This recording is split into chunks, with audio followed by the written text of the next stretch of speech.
আপনি কি কোলেস্টেরলের সমস্যায় ভুগছেন বা স্বাস্থ্য নিয়ে চিন্তিত, তাহলে আজকের ভিডিওটা আপনার জন্য। কারণ আমরা বলবো এমন 5টি খাবারের কথা যেগুলো নিয়মিত খেলে কোলেস্টেরল কমবে, হার্ট সুস্থ থাকবে আর ওষুধ খাওয়ার প্রয়োজনও কমে যাবে। ওটস কোলেস্টেরল দূর করার প্রাকৃতিক ব্রাশ। ওটসে রয়েছে উচ্চ পরিমাণে সলিউবল ফাইবার, যা খারাপ কোলেস্টেরল এলডিএলকে রক্ত থেকে বের করে দিতে সাহায্য করে।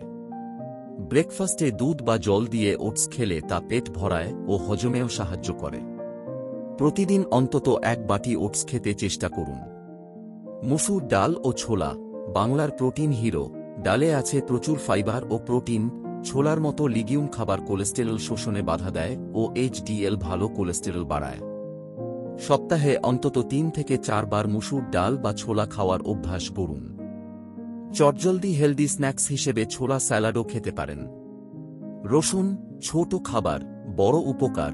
রসুনে আছে অ্যালিসিন, যা খারাপ কোলেস্টেরল এলডিএল কমায় এবং হৃদরোগ প্রতিরোধ করে।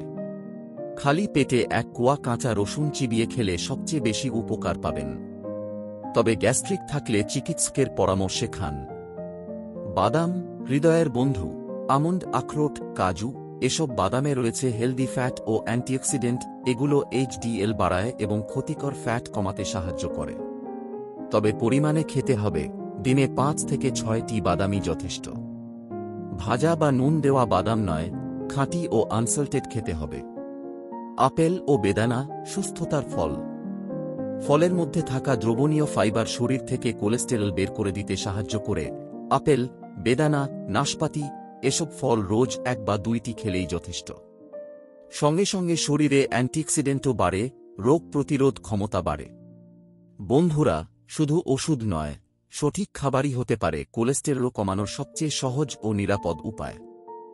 আজ যেসব খাবারের কথা বললাম, ওটস, ডাল, রসুন, বাদাম আর ফল, এগুলো প্রতিদিনের ডায়েটে রাখুন।